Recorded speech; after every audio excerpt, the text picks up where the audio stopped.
Hey friends, it's Sarah from She's Crafty and She Knows It, and today we're going to make our very own dangle earrings. Now, if you haven't made your own earrings before, this might seem a little bit intimidating, but I promise it's actually super easy and it's a beginner level project. So just hang with me and I promise we will make it through it. Making these earrings is actually more about having the right supplies than it is about having experience making jewelry or earrings or anything like that. So I have all my supplies laid out right here on the table. I will link all the supplies I'm using in the description below this video. I'll also try to link as much of this as I can in gold as well, in case you're wanting to make gold earrings instead of silver like I'll be making today. So first I have my little polymer clay beads. These are the round little flat, if I can pick one up, the round little flat beads like this. A lot of people use them for bracelets and earrings. So I have a bunch of those, kind of like a mix of pastels. I have some square beads, some cute little round ones. These are tiny. They're very cute. I have some smiley faces, some bees. These are called head pins. These are 2-inch head pins. And then the fish hooks. This is the part that obviously goes in your ear right there. And then I have my little pliers and stuff like that, and then the loops over here. So that's all we're gonna need. So before I get started, my little disclaimer about the head pins. You want the center of the rod ideally to be in the center of the head at the end. And I've had a hard time finding that. You'd be surprised. So let me show you. I'm gonna get close to the camera so I can really show you. These are from Temu. They looked great when I ordered them as far as how they looked online. Now I was thinking, wow, I'm really getting a great, bang for my buck here with this great deal on Temu. I've also ordered some from Amazon, same deal. If you can tell how far on the side the rod is, that means that when the bead goes down at the bottom of the earring, it's gonna hang really crooked and it's gonna look off-centered. So ideally you don't want these. These are from Michaels. They're the best I found. Not even every single one is perfect though. The package still has some that are pretty off-centered, but they're definitely more towards the center. So I will make sure to link these specific ones as well.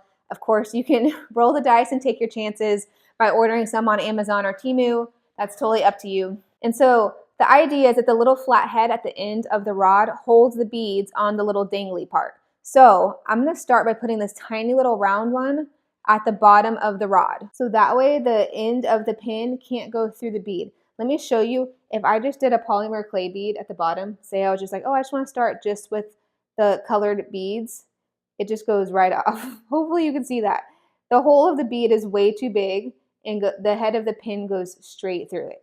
So you need something small. Even this one is very close. The little square one is close, but if I wiggle hard enough, I was able to actually get it through. It might be kind of random. Some might fit and some might not. This one looks like it's not really squeezing through, but I know it's very close. So I don't want the earring to fall apart. So for that reason, I'm actually going to start with the tiny, tiny round one.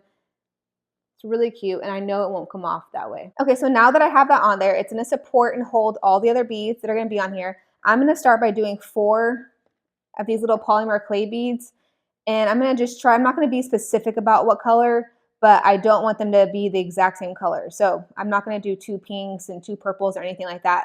I want it to kind of be more of a variety.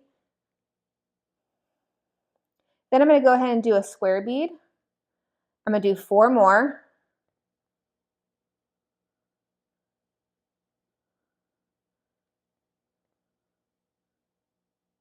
Then I'm going to do the smiley face. So you can see how it's coming along already. I'm going to do 4 more, the polymer beads.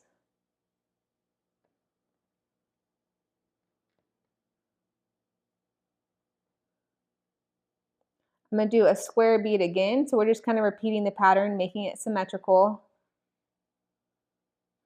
I'm going to do 4 more polymer beads.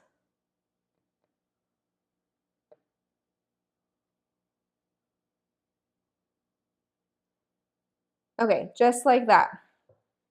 And then at the very end, I'm going to put 1 more of the round bead. That way it's completely symmetrical. It's the exact same from beginning to end. So now this is the hardest part of the whole thing, I promise. It's just cutting off this tip and making a round little loop at the end. So what we're going to do, you want to make sure your beads are kind of slid all the way down to the end. So I kind of hold it like this. I know that looks kind of awkward. I hold it like this so that I know all the beads are smushed together and good. I have my little wire cutters. I will link this set. This set came with all 3, so hopefully I can find it. It's pretty old, but I'm gonna kind of cut, let's see, it's I'm gonna leave more than 1/4 of an inch, not quite 1/2 an inch. This is what will take you some time to kind of play with and figure out what works best for you. But I'm leaving close to 1/4 of an inch, and then I'm gonna cut it.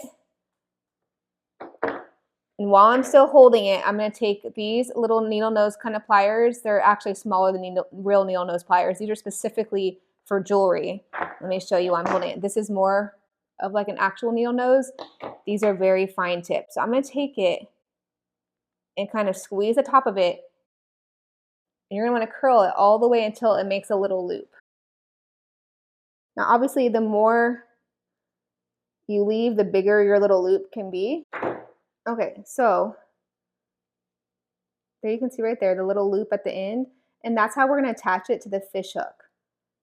Okay, now that this part's done, we're gonna go ahead and put it on the little fish hook so that way the whole earring is complete and you can see the whole process from beginning to end. And so I'm actually gonna use one of the smallest size little loops. And so before I get it, let me just show you. So to open the loop, you're gonna kind of hold each side of the loop, and to pull it apart, because they come closed, I'm gonna show you on one of the bigger ones. So they kind of come already closed. I'm gonna show you how to open it on the big one just so it's easier to see. So I hold each side with a pair of the pliers. And so you're gonna just I pull my right hand towards me and my left hand away like that. Hopefully that was easy to see. I'm gonna put it back together. So if it's together like this, I'm gonna pull my right hand towards me and my left hand away and just open it like that. And now it's open. A lot of people do this where they pull the loop apart this way. You're like opening it this way, and it actually widens the loop and it weakens the metal. So you don't wanna pull it apart, you wanna open it this way by twisting it that way. I hope that makes sense. So I'm gonna put that back. We're actually not gonna use that one. We're gonna use one of the tiny ones. So let me grab it. You need to kind of look at it and see. This one actually is not perfectly lined up. It's a little bit open already. So I'm just gonna barely pull my right hand towards me, the left hand away, and just kind of increase how much it's open. Just like that. Then we're just gonna do the opposite of that to put it back together in a second. So now that it's open, I kind of just hold it with the pliers like that while it's open. I know it's hard to see, y'all, it's so tiny. But while it's open, you're gonna slide the loop that we just made on the dangly rod onto the loop. And then you're gonna take a fish hook, slide it onto the loop as well. And now we're gonna close it. So go back with both pliers. I do the opposite of what I just did. So with my right hand, I move my right hand away and my left hand towards me. And you can kind of feel them touch each other and click. You want it to touch and click as much as you can. You want them to line up so that way they're closed and it's really solid.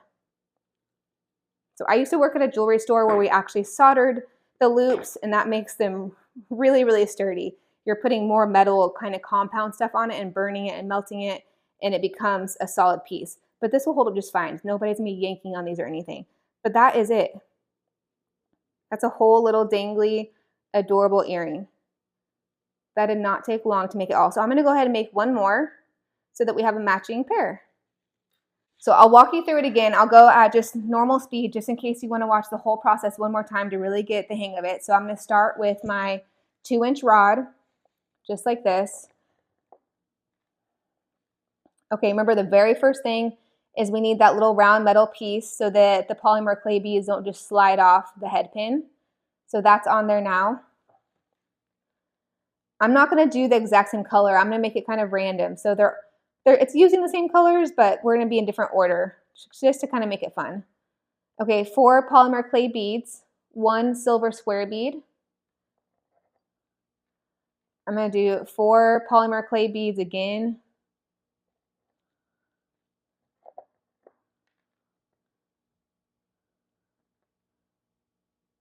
And then I'm going to do the smiley face.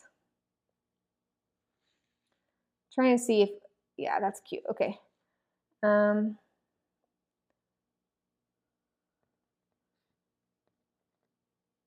more polymer clay beads. Another square bead. Now, of course, you can use any beads you want and do them in whatever order. This is just how I'm making this specific pair. So you can have fun with it. Make them your very own kind of custom. Try to make sure I'm at least using all the colors in here. Okay, just like that, and then we're gonna do one more of the little round one just to finish it off so it's symmetrical. And there we have all the beads lined up. Now we're gonna do the part where I kind of held it like this, remember? You don't have to squeeze them too hard, but just you're holding them so that all the beads are staying on. And I'm gonna use my little cutters to cut the metal, the little head pin. So I'm cutting, right now there's too much. So if you made a loop with this, say you just made a small loop at the top, it's just gonna kind of shake and go all around, which isn't horrible, but I like them to look a little bit more finished. And so you hold it all together. I'm gonna cut about half of this off, honestly. And remember, I'm leaving more than 1/4 of an inch, not a half. And this is the part you can play around with and see what works best for you. But now I have my little metal left of the head pin. I'm gonna grab it with my tiny little pliers and I'm gonna bend it around to make a loop.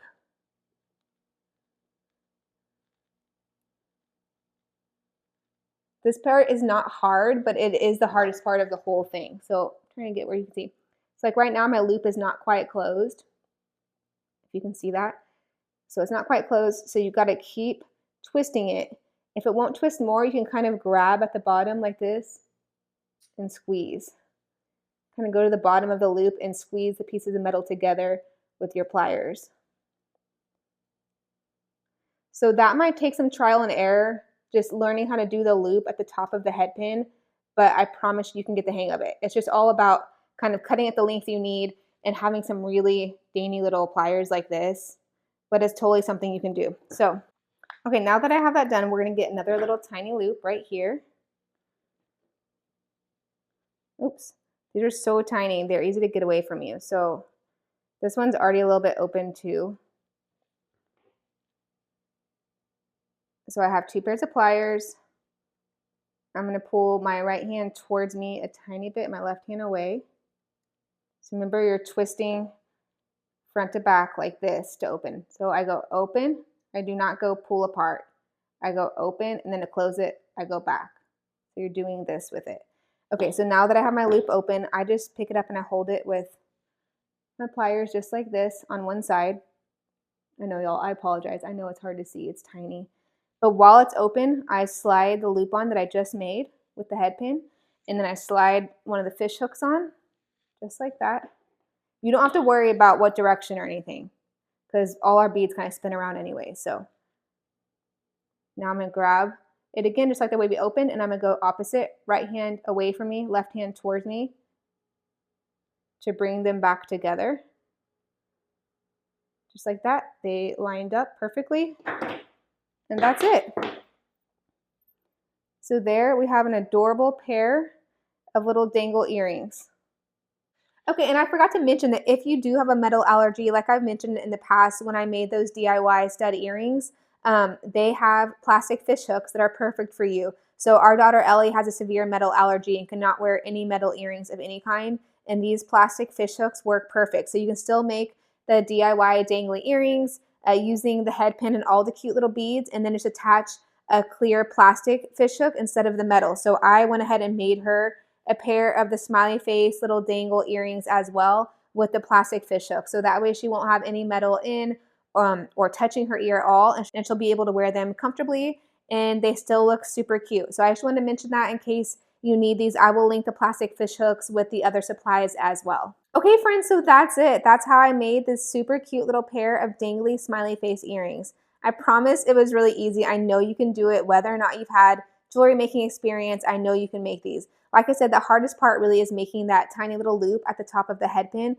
But as long as you have some tiny little pliers, and I'll link some like this in the description below this video, as long as you have tiny pliers, you can do it. It might take a couple tries, so just don't give up. If you cut the head pin too short, it's gonna be really hard to make a loop. So you might wanna start longer rather than shorter when you cut the head pin to loop that metal around, and then you'll get the hang of it. So if you do that and the loop's too big, then just unloop it, cut a tiny bit more off, and loop it again. So I know you can do it. It is super simple. And once you get the hang of it, you're gonna be just whipping out earrings left and right. It's super fun to kind of mix them up. Now, of course, this is just the supplies I use. So you can use totally different beads. You don't need to even use polymer clay beads. You might want to use seed beads or something totally different.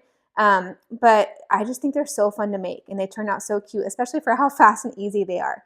If you like this video, please give it a big thumbs up and make sure you subscribe for more videos. Bye! She's crafty and she knows it. She's crafty and she knows it. She's crafty and she knows. She's crafty and she knows.